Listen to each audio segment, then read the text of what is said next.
was an early start. I was keen to get up and get going to try and avoid the crowds as I was headed to one of the most popular mountains in the area today. And with it being an early start, even in spring, the earlier you get up, the more likely you are to encounter the frosts. And certainly that was the case. I headed out to the car and then realised I'd have to spend about 10 minutes defrosting the car and scraping the windscreen before heading off and heading up to my intended destination and a lovely mountain in the Highlands of Scotland.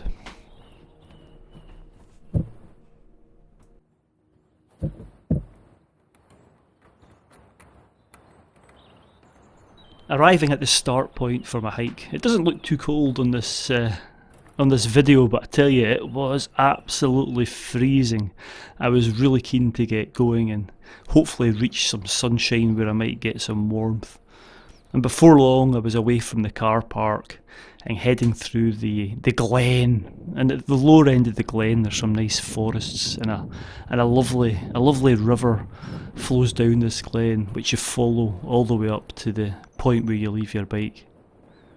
I was certainly glad when I hit that sunshine and started to gain some warmth. Hello and welcome to probably my favourite, or one of my favourite Scottish glens. It's a lovely morning, and this glen, further up the hill as you'll see, or further up the glen, is a big cleft in the landscape. And it's absolutely gorgeous, and my plan today is head up part of the reason this cleft is here, which is a big mountain on the right hand side, and I'm hoping to avoid the crowds today, and I'm going to talk about that a bit later on. That's essentially what I'm doing today. I'm going to try and get up this popular hill, but by a route that perhaps is less well known, shall we say. Anyway, as you can see, the sun is basking down, but that doesn't mean it's warm. It was a cold start to the day. I was up early. We're in springtime. You wouldn't think it, but we're in springtime. And very unusually for Scotland is I left home and there was more snow at home than there was up here. Thankfully, I wouldn't have fancied cycling up here with an inch of snow like there was back home. But yeah, it was an early start. I think it was about -2 or -3 at home, and it took a while to defrost the car because there was a layer of snow frozen onto the windscreen. And this hill isn't too far away from home. It took me about 30-35 minutes to drive up here, and I arrived in the car park, got the bike ready and headed up here. But it was -6.5 when I left the car in the car park, so that shows you how cold it is. Cold for spring, well, cold for any time of the year, to be honest with you. So I'll report back a bit later on, but I'm going to head further up the glen before leaving my bike and striking up this hill. So let's get moving. Off we go.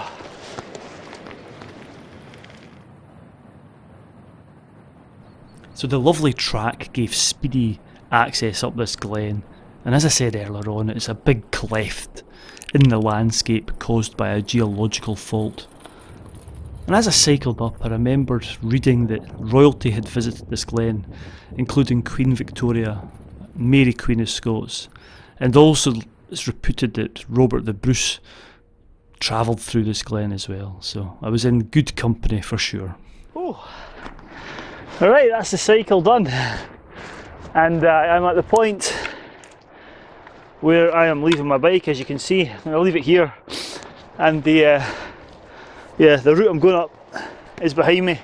You might not see it, but it's going to be a really steep pool to start off with until I'm up in the tops, and then it's a horseshoe round. But it's been great. My plan's worked so far. I've not met another soul all the way up here. It is only 20 to 9, so I wouldn't expect to see too many people. And yeah, we'll wait and see. I might not see anybody up at the top either, just because I'm early, but we'll come on to those reasons later on. But yeah, lovely. Wee bit of a breeze here further up. I think it's going to be quite breezy in the top, but once again, like I said, I was out yesterday, Saturday and Sunday this weekend. Like I said yesterday, I don't know if that video will be out yet, but I'm going to do this horseshoe so that the wind is at my back most of the way around until I'm coming down. So yeah, I'm going to shut up, get my hiking gear out, and then start the steep pull up the first part of the mountain. Ooh.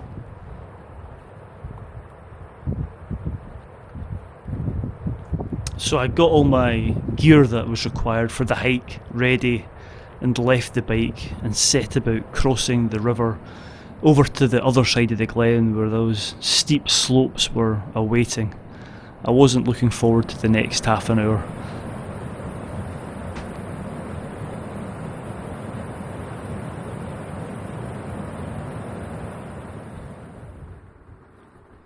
As expected, the slope up was rather steep, but it gave some great views back down the glen as height was gained. And before long, I'd reached the top of the steepest part of the slope, and I started to get views of the open mountain and my route ahead. This is wonderful. So I'm a bit higher up now, and you can see the skies are still blue. The sun's beating down on me. It's absolutely fabulous. And although I'm wrapped up warm, I'm wrapped up warm. Sorry, my lips aren't moving because it's cold. What I was going to say is, although I'm wrapped up warm, because I'm moving, the temperature's just right. I think if I stop for any period of time, it's pretty cold up here still. But you can see, look at this behind me.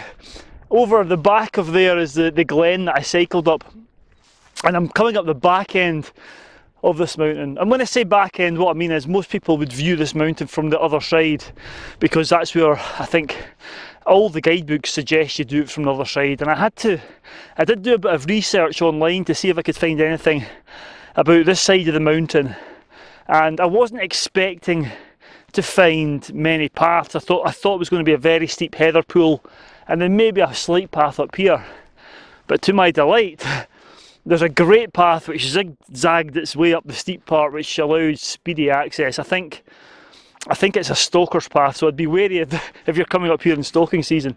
I did find one or two reports online which suggested there may have been some paths here, and I'm super happy that I found them. So anyway, just behind the camera, you can't see it, it's the first summit of the day. I think it's called Mila Vurich, and it sits at just under 900 metres. So it's not too far away. I want to crack on, and I'll maybe report back from the top of that summit. But what a day, can't complain, let's go.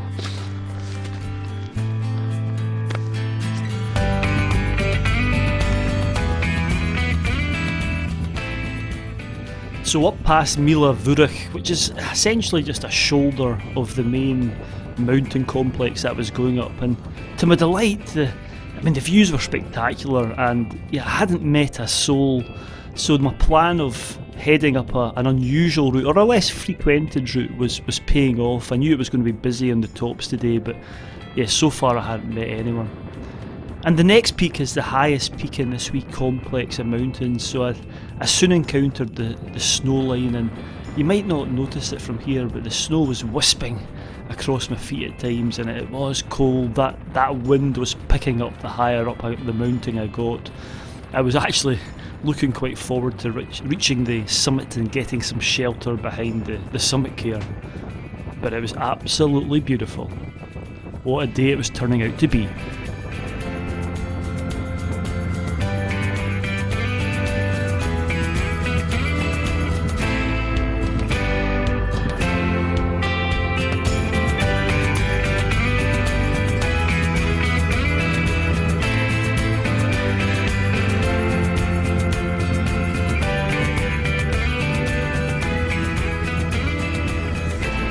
Ooh, oh, it's bright.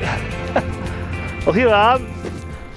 There's three summits here actually, or three summit cairns where I am. I'm in the middle one with the trig point. I'm not sure if that's the highest one. I think I walked past the highest one, which is just over about 20 metres that way.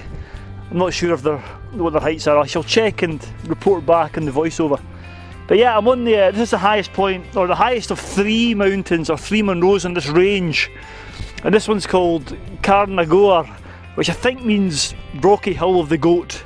And it's the highest mountain on Benaglow. So this is the mountain range, it's called Benaglow, which means the mountain of the mist. And it sits about, oh god, I think it's 1150 metres.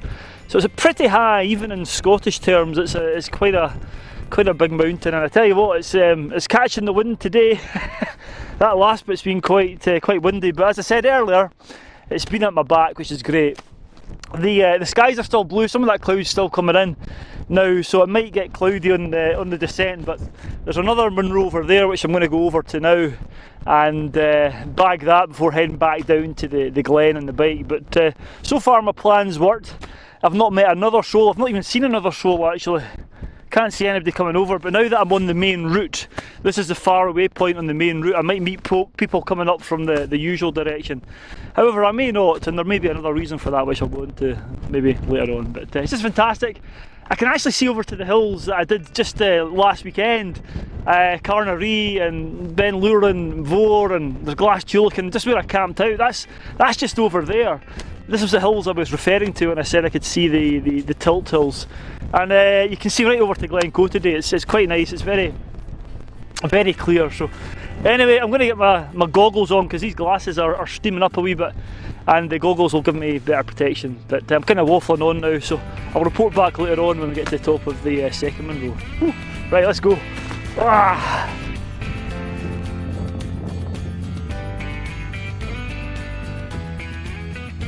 So indeed, this little trig point isn't the summit. As I mentioned, it's the one just to the northeast of this, which is the true summit of the hill, which I'd walked past on this way up. So if you're coming up the other way, you just have to go in a bit further to reach the true summit. Anyway, I was heading off, and it was so nice. There's always something nice about blue skies and snow on the ground. Very appealing. And I was headed to what's the middle summit usually of the Benaglow round, but I wasn't doing it the usual way, as I said, to avoid the crowds, and I was heading up this summit. Brai Corachien Vulligan, which is the middle one, and it was to be my last high point of the day before heading back down to the bike.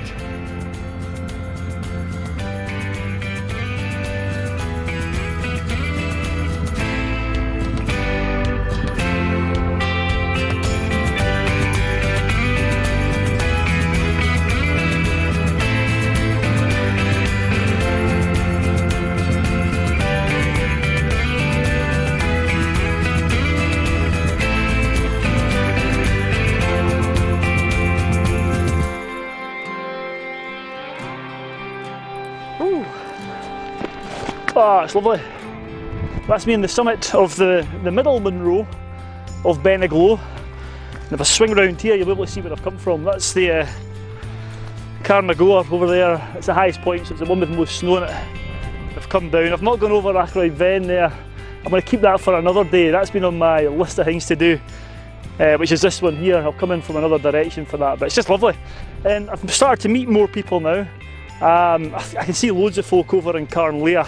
You're not able to make them out, but that's Carnlea over there. And I see quite a few parties coming over. So another way to try and beat the crowds, I suppose, is an early start.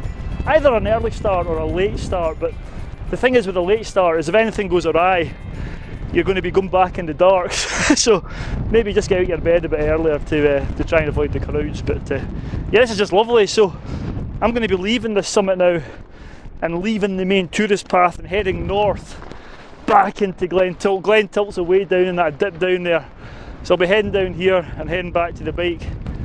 But it's quite nice. When I say it's quite nice, it's absolutely glorious. A wee bit of a breeze, but look at this. Blue skies, can you ask for more?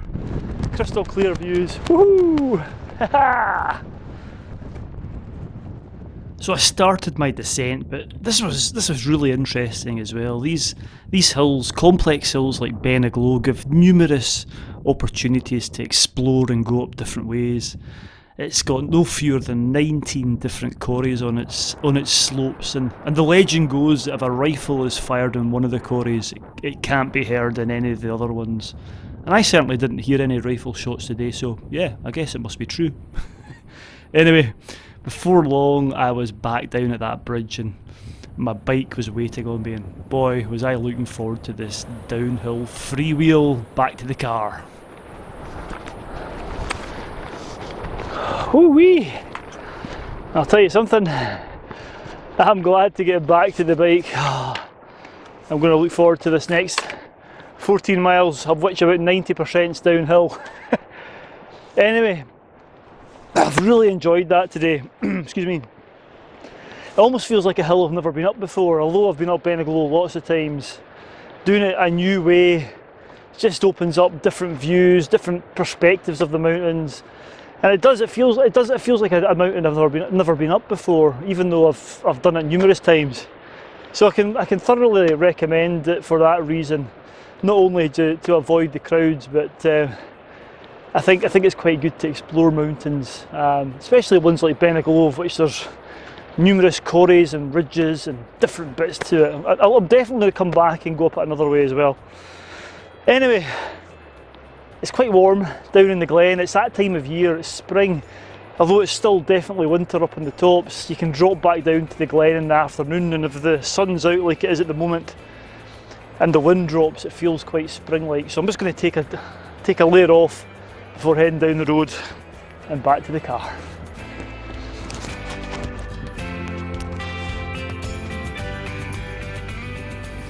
So I got myself all set for my cycle back down the glen. It's 14 kilometres, not 14 miles like I mistakenly said there, but anyway, as I said, it's nearly all downhill, and what a fantastic way to end a fantastic trip up this mountain. And by the time I got back to the car park, you could see how busy it was. Pretty stowed out. My plan to avoid the crowds had worked pretty well. Until the next time, stay safe out there, and I'll see you on the next adventure.